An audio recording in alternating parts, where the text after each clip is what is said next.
North Korea has fired a suspected intercontinental ballistic missile yet again. This comes just a day after it launched a smaller missile and warned of fiercer military responses to the US for boosting its security presence in the region.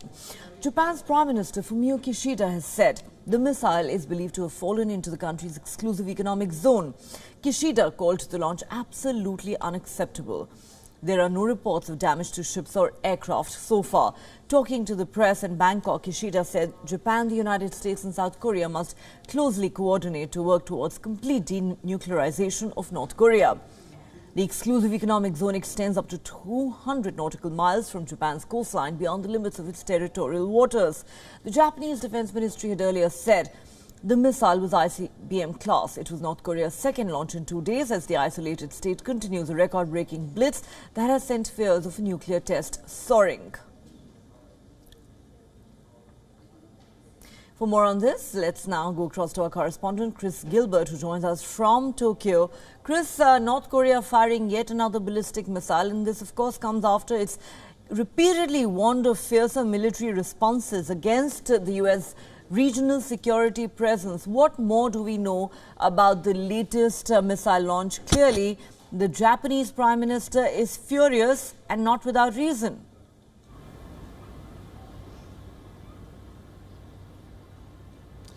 Yes, well, another day, another North Korean missile launch. The exceptional thing about this one is that it does seem to have been an intercontinental ballistic missile. Usually the North Korean missiles are short-range ones fired just into the Sea of Japan, short of Japanese waters. This one flew a long way between Japan and Russia up towards the northern island of Hokkaido and landed inside Japanese waters.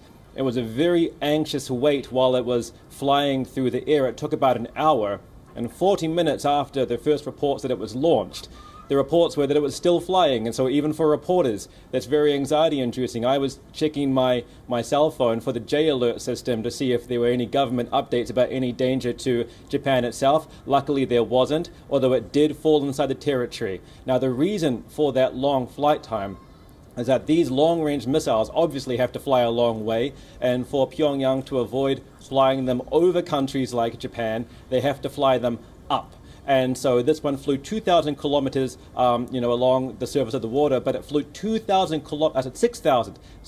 kilometers up in the air, almost 3 times as fast, straight up and straight down. So that's a long, long time that these missiles are in the air, and it's a long, long wait for people here in Tokyo to find out where it's going to land and what is going to happen. The implication of that long flight time as well is that North Korean missiles are becoming more sophisticated and more controlled, and have the capacity to not just reach US Army bases in the region, such as at Guam, Seoul, Okinawa, and so on, but that they may eventually have the ability to reach America itself.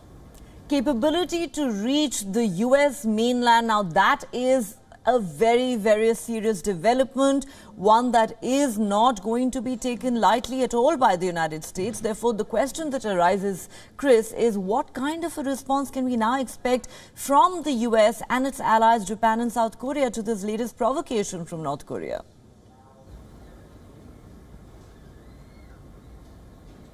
Well, starting with Japan, you said it earlier, the Prime Minister Fumio Kishida is furious. He's always furious when these launches happen, and he's particularly furious at the moment. He's condemned it, he's protesting it, and the response has been fairly standard from the government to hold an emergency meeting with the defense minister for people to be deployed to the scene where the rocket landed west of Hokkaido to do data analysis and so on and so forth. Pyongyang has said that it is, been provoked by American military presence in the region. It usually fires these rockets in response to some kind of US, Japan, or South Korean military action. At the moment, there is Operation Keen Sword going on, not quite near the Korean peninsula, closer to Taiwan, but that involves many US and Japanese naval ships in their fleet, as long as other countries and the defense-packed countries such as Australia, South Korea, New Zealand, and so on conducting naval drills. It may be in response to that, and that is being wrapped up tomorrow.